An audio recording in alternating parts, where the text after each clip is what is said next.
Poker's legendary champions, next generation stars, and tireless ambassadors of the game, sharing their wisdom and guiding your journey to high achievement on the green felt. This is Tactical Tuesday on Chasing Poker Greatness with your hosts, Brad Wilson and Jon Chai. Welcome, my friend, to another episode of the Chasing Poker Greatness podcast. As always, this is your host, the founder of ChasingPokerGreatness.com, Coach Brad Wilson. And as always, it's Tuesday, which means it is number one, a tactical day. Number two, a day that I am joined by my co-host, Jonathan Chai. John, how you doing, sir? Doing pretty good. We have some technical issues technical Tuesday today, so we might need to try to get through this intro as quickly as possible before the whole studio collapses. Yeah, no messing around. It's not the studio, it's the infrastructure of the internet. I think we're safe to fully blame Bezos on this. I don't know how it's his fault, but this is all Bezos is doing, I think. Do we have a theme for today's show? Yeah, so the theme for today is going to be getting max value out of position. Both of these hands are going to be played at 1K ML. And I think both hands I'm in the blind. So let's start here with the Queen 3 of spades in the small blind. Nice. Very lucky. Two hands, the two hands of this past month where you max value and you're I tried in the to. blinds on both. We don't know that if I... Sorry. Yeah. Where you attempted to. Yeah. All right. So we got this double theme going, which is very fortuitous. And we'll start out by breaking down the action here. Looks like John is in the small blind. There's a poster in the cutoff who checks their option. The button folds, and John raises to 5 big blinds from the small blind with the queen tray of spades. Anything to kind of say here regarding choice to ISO? Yeah, I think this hand is probably too weak to ISO versus a reg or a stronger player. But this is the cutoff's first hand dealt in at this table, and I'm just kind of reading into the post a lot already. I'm going to assume that this player in the cutoff is likely a weaker reg at best, maybe even more likely just to be like a flat out fish. Generally, good regs or most regs don't post; they just wait for the big blind. So, I'm already kind of reading into this one forced action. It's an unforced action, actually, right? Oh yeah, okay, true. The unforced action of posting in the cutoff. And plus, I think too, when villains post in the cutoff, they kind of look for pretty much any excuse possible to raise when low jack and hijack fold. So I think the check is typically meaningful for the cutoff, because just in my experience, whenever you see a poster and they get anything remotely playable, they tend to raise with it coming in. Gotcha. At least suited queen definitely going to make it in there for both of us, it sounds like. Yeah, at least that's how I feel in like live poker. Whenever I post the cutoff, I'm like, ace deuce off. Yeah, I can raise this if everybody folds to me. It's impossible to play if you check, or unless you're checking range or something like that. But it's just, I agree that you either just should post or maybe raise range or something, because checking is just so hard. Esoteric strat, the checking range from cutoff posting in live poker. That's so. The flop is King 7-6 with a 6 of spades. As a reminder, John has the queen tray of spades and is somehow going to be attempting to max value in this scenario. So 110 in the pot. Both John and Villain have 95 big blinds. I presume I don't even know what you're going to do here. I think like betting probably makes sense. Then it's going to be like size selection. I think checking could also make sense too. You have some options here with the backdoor flush draw and this kind of interesting scenario of cutoff poster who decides. Straight draw. Oh yeah, you do the three. You have the sort of a weird situation for the guy that like posts, but then checks their option, and then also has a hand that can call 4 extra big blinds, but not raise first in. I would say just based on that alone, we can pretty safely conclude that the cutoff is almost certainly a non-stripe white belt.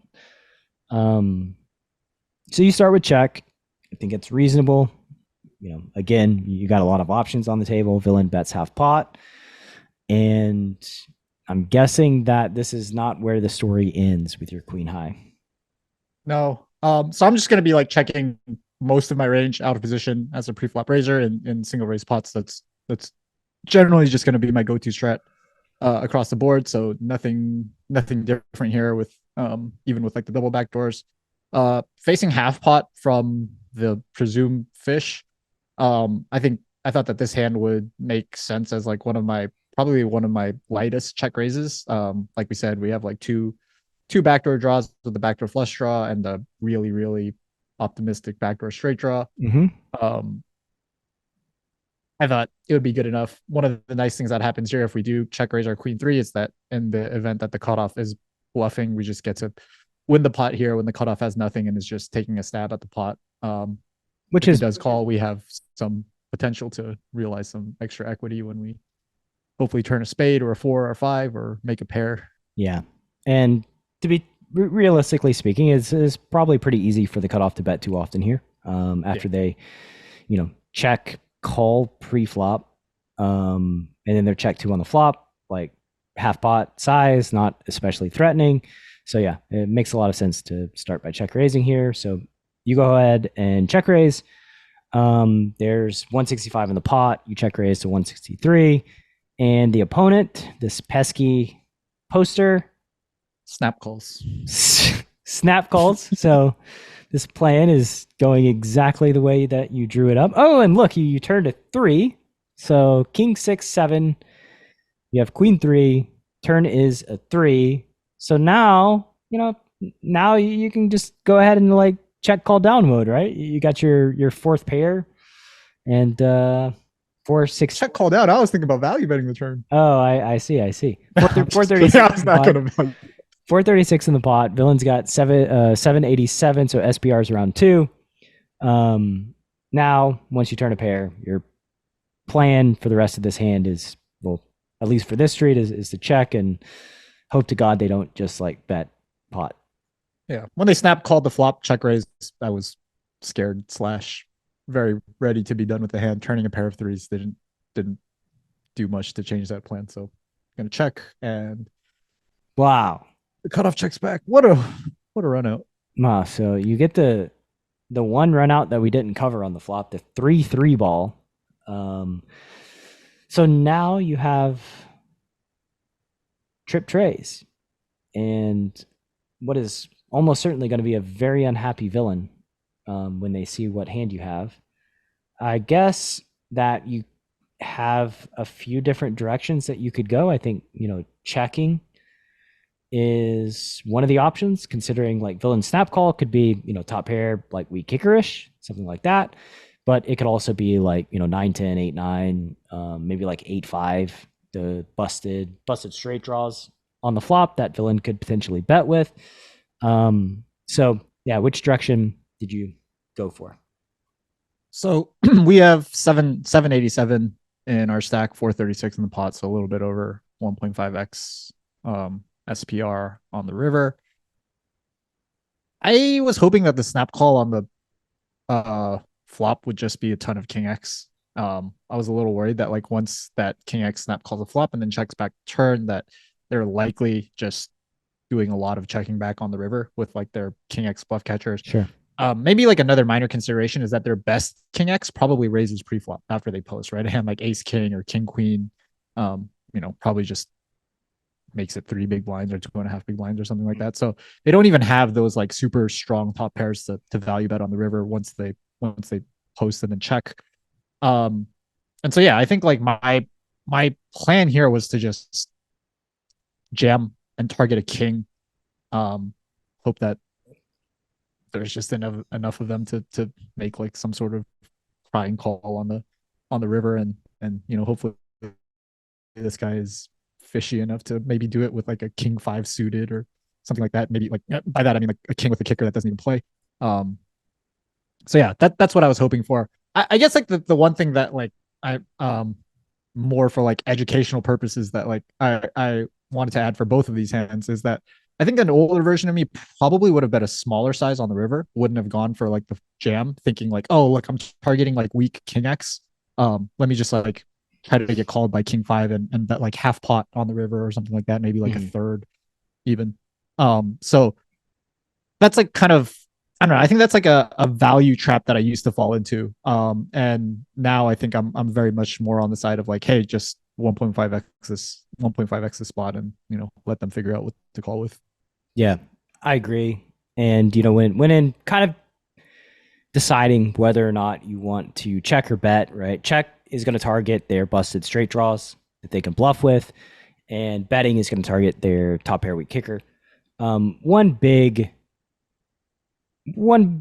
data point that kind of sways me towards targeting the king X in general is that when you check and target their bluffs, right, when you're inducing, a lot of times versus this profile of opponent, the white belt, you're going to face like a half pot river size that they end up not calling a jam anyway, because like they're just kind of betting their like 8-9s or 9-10s or 8-5 type hands. So you, by checking, you target their busted draws, but you only get like a $220 bet in general here, like 22 big blinds. But when you jam yourself, you're placing a 79 big blind bet and targeting their top pair weak kicker. And it's pretty easy to see that like by placing this really big bet, if it gets called at even a much lower frequency than they would bluff, that it's going to outperform induction, right? And when you check, like you said, a lot of the hands it would value cut themselves, like ace king, king queen, those type of hands just don't exist in villain's range because they raise with them pre-flop instead of checking. So realistically speaking, like they've got a lot of like top pair weak kicker type hands, like king 5, king 4, king 8, king 9, king 10 off even, that they can potentially call with, but probably won't bet with. And it's not even a lock that like they bet with 8-9 either when you check, right? They could also just like snap check behind like their busted straight draws. They didn't bet the turn, which is kind of an indication that like them betting on the river with their busted straight draws is probably less likely. So with the combination of like their lower equity hands betting at a lowish frequency, you not getting as big of a bet than if you would have value bet yourself. I think that just leads me to, just agreeing with you completely that overbet's going to be the path to go in this, in this exact hand. And so, well done. We'll see. Before you show the action. Sure.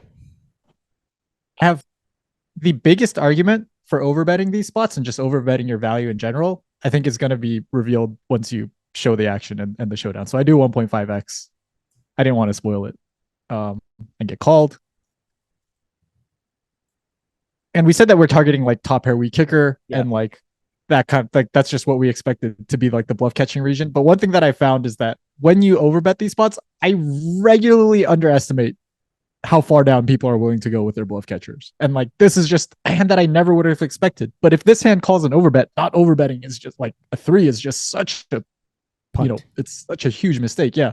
So I think this is actually like all the stuff that I said a couple minutes ago definitely holds true, but this is probably reason number 1 for me now. Why I size up on the river is that people just bluff catch with hands that I just would never imagine them bluff catching. And it's a mistake that I was making a lot.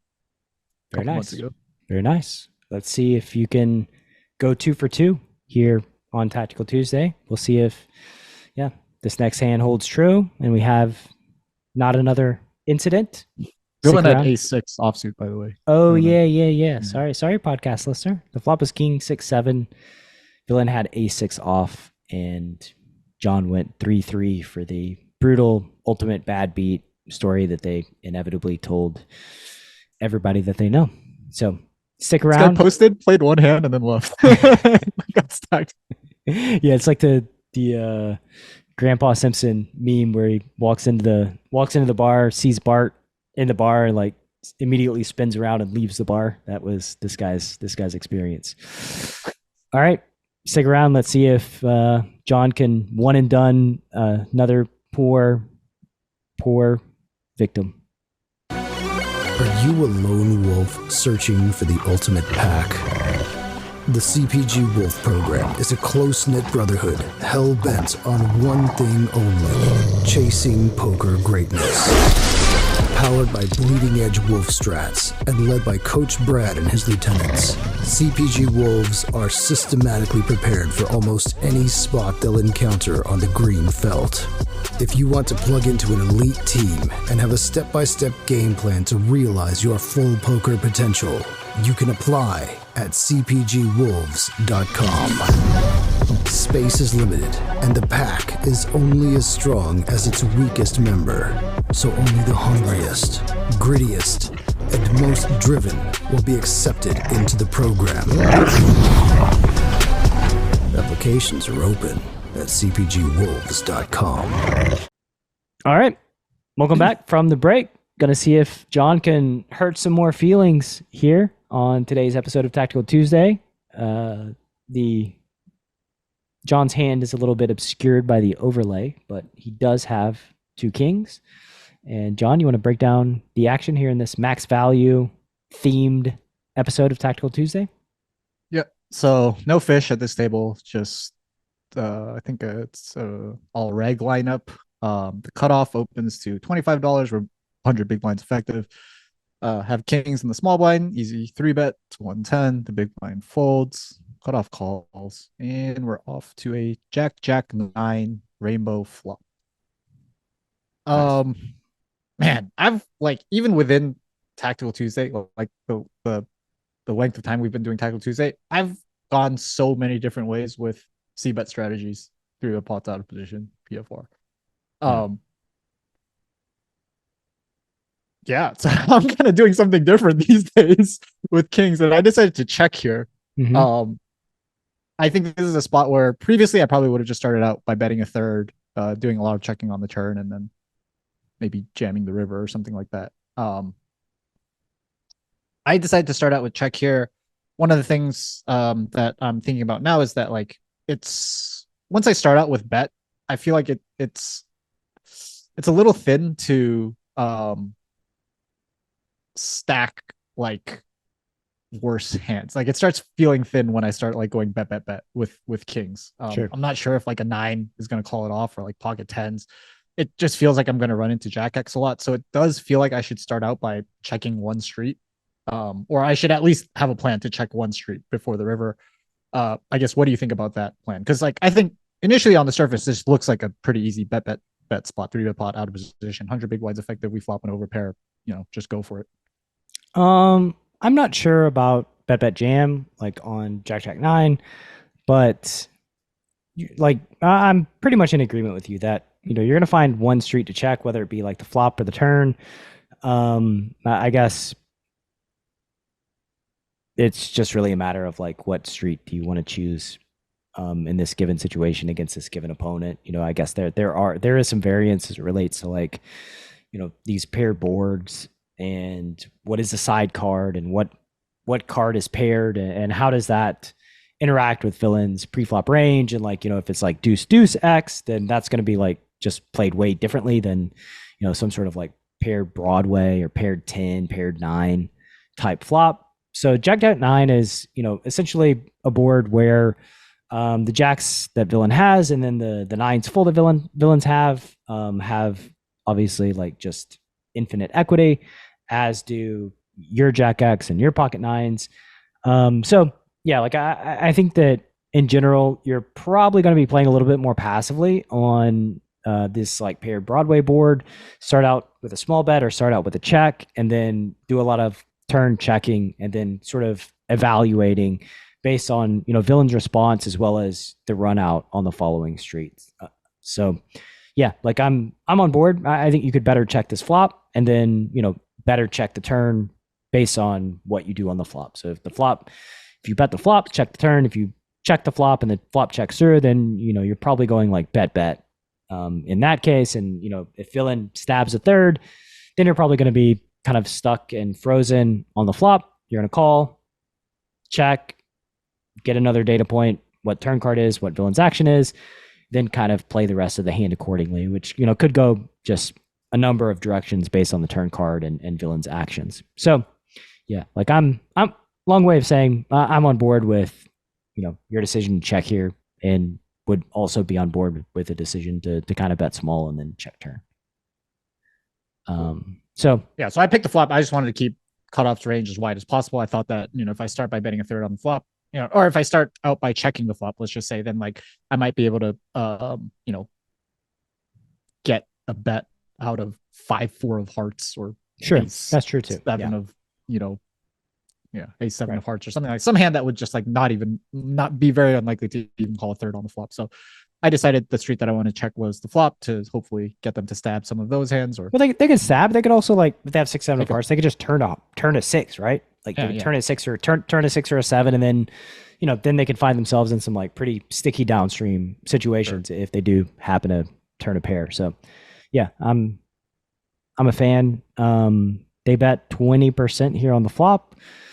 Don't really think much of their sizing selection or decision to bet. I think it's kind of whatever, and we'll learn more kind of about the makeup of their hand, I think, based on what they do on the turn and what the turn is. So you opt to check call. So pot's 230, villain bets 56 into 230, jack 9, John has kings.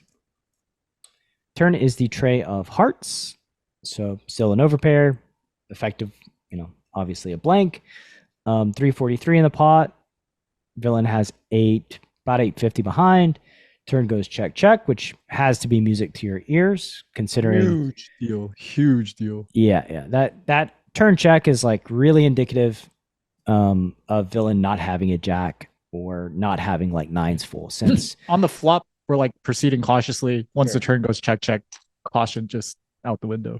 Caution went out the window. Now, because of the removal of this check from their value range, now you get to play rivers pretty nice. Assuming the river is not a 9 would kind of be disastrous. What not about really. An ace, not great. I think an ace not great simply because I guess they maintain some aces in their range when they bet like 20% on the flop, and then also like when you check call the flop, I think a large portion of your range will be ace X, and that's gonna, it's gonna promote the villain, probably freeze the action, and you're just gonna end up playing a $343 pot on an ace. I think a 10 or an 8 are also kind of interesting river cards. A queen, you get a queen on the river, and that's might be the best card in the deck for you, honestly.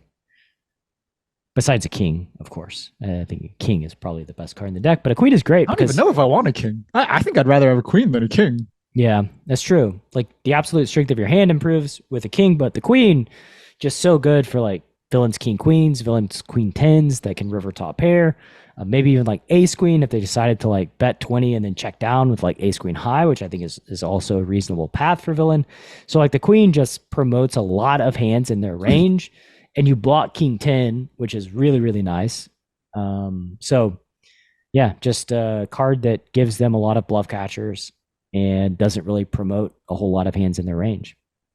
Can we just go back to the turn 1 second before we even hit the queen? So one of the things that you said on the turn is like the turn check just automatically removes jack X, pocket 9s, and pocket 3s from their range. Is just like we just would expect those hands to bet the turn at absolute frequency. What sort of hands do you think he has in his range once he checks back the turn? Does that like limit the types of hands that you think that he has? Does that like sway you to think like he has some sort of showdown? Like, I would expect a hand like Queen 10 and King 10 and King Queen and stuff like that to bet the turn pretty frequently. So like, I don't know. I don't think they're going to bet like they might bet pretty frequently, but I don't think it's going to be absolute. And I think like this turn tray of hearts after you check call the flop is not really a great card for any of those hands to just keep blasting on. So yeah, I think they're going to check back a lot of like showdown driven hands and a lot of hands. A lot of 9x. A lot of 9x, like a lot of small pocket pairs too, right? Like 4s, 5s, 6s, 7s, 8s. I think those hands can just like bet small on the flop, check back turn, and then just hope that they make it to showdown like super cheap. So all of those hands would be part of the range, like just a lot of bluff catchers, a lot of pairs, like pocket pairs, and then some 9x and some like ace high type hands too. Wouldn't it be crazy to see some kind of like backdoor flush draw that bet the flop as well.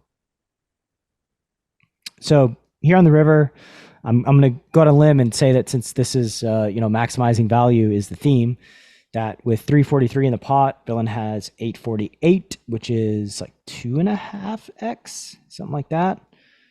Yeah, close to that, like 2.4x. Guessing that there's no size for Jonathan other than all you can eat, baby. Yeah. I think just like, again, one more time to like tie this back in with the value mistake that like my older self would have made. I think I would have read a little bit too much into the turn check back and thought that a lot of their range is 9x. And I think I would have been scared of jamming the spot, thinking that like 9x might not call a 2.5x jam. And so maybe I pick a different size where I think like 9x will call. Like I used to like go on the opposite end of the spectrum and probably just bet like a third here, targeting like 9x and stuff like that, like back in the day. But yeah, like you said, I'm just gonna 2.5x it here with my pocket kings and hope to get bluff caught. I think if you asked me about this like a few months ago, I'd have been like, I guess I'm just targeting king queen and queen 10 and like hoping they call with top pair on the river. It's nice for me to experience these like full circle moments of John back in the day on Tactical Tuesday, and I would say things like, yeah, you just like call and hope for the best, John's like, oh, can we say that? Like, is that like, are we allowed to say something like it feels like such lazy analysis? And I'm like, dude, like a lot of times in poker, you just call and hope for the best. Like this is something that just happens like in every player session.